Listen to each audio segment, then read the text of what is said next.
Right, okay. So, I've got one down at the correct pace, so should we try one slower just so you can get the lyrics? This is called The Ballad of Somerset MPs.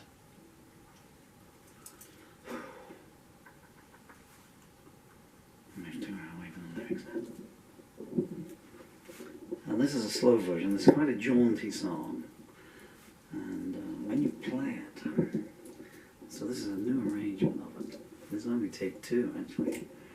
But my arms are too disabled to play it that way, so it's quite a jaunty one, but this is going to be a different one. And the idea is to sing the whole thing as one piece, no breaks. But that's not going to happen this time, so here's a slow version. So you can make out what I'm saying. 5, 6.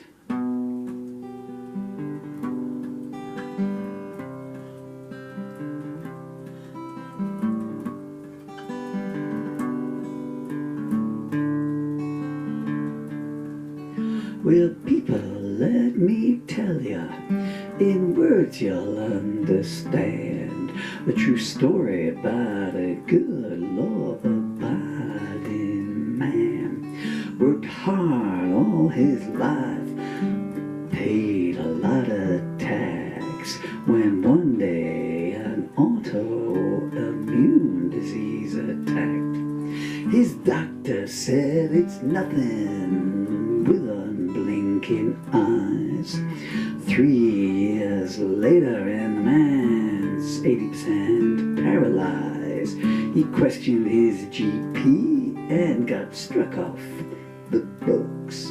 No free lawyers in this country, he was forsook. He spent his life savings paying for his own care, crawling on the floor 'cause he couldn't afford a wheelchair. A lot of people made a call about him to the NHS. They yawned every time, saying we couldn't care less. Finally, in despair, he wrote to his MP, saying, I don't want to see anyone else die like me. His MP's manager wrote back, your tone ain't nice. Remember your place, or you'll pay a heavy price. His email continued in much the same vein. So you're hungry and in pain? Must I tell you again? Your MP has no involvement in people being left to die. She's too busy voting for assisted suicide. Now I found one of your questions to be rude. We only like contacts that are full of platitudes. So I'll use your sentence as a means of attack.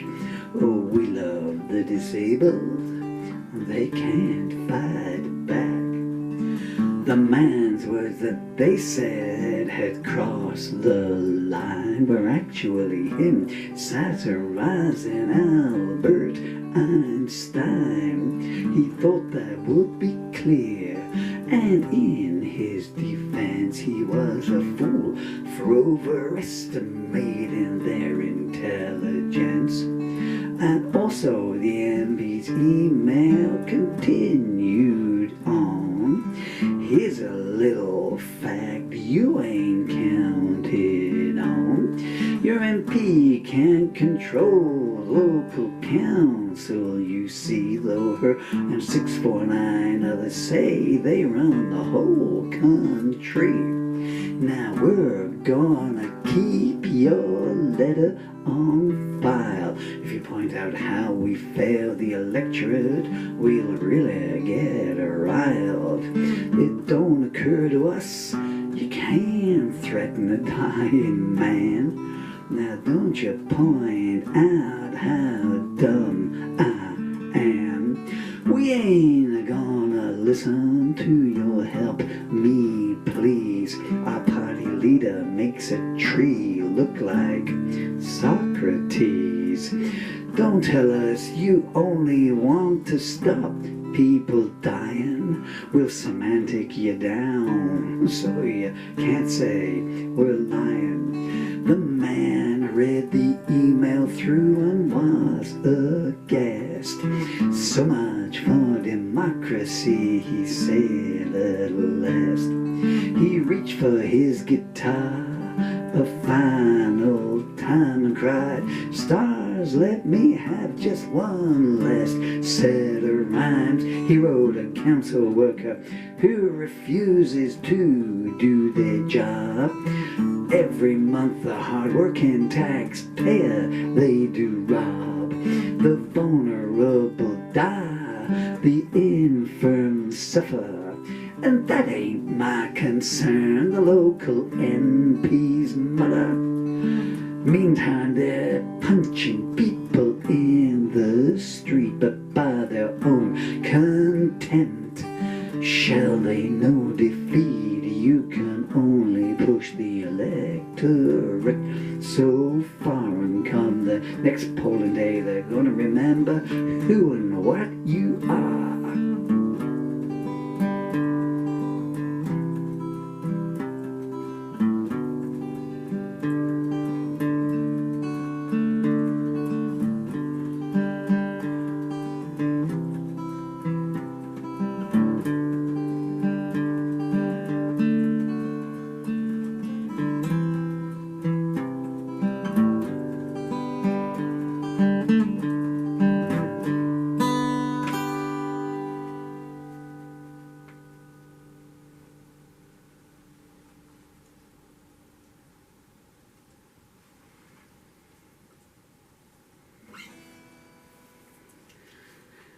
The Ballad of Somerset MPs, and it is plural, because I wrote to several of them, and of all political persuasions as well. Well, not all political persuasions, because some don't have a party around here, but certainly, and offered them empirical evidence as well.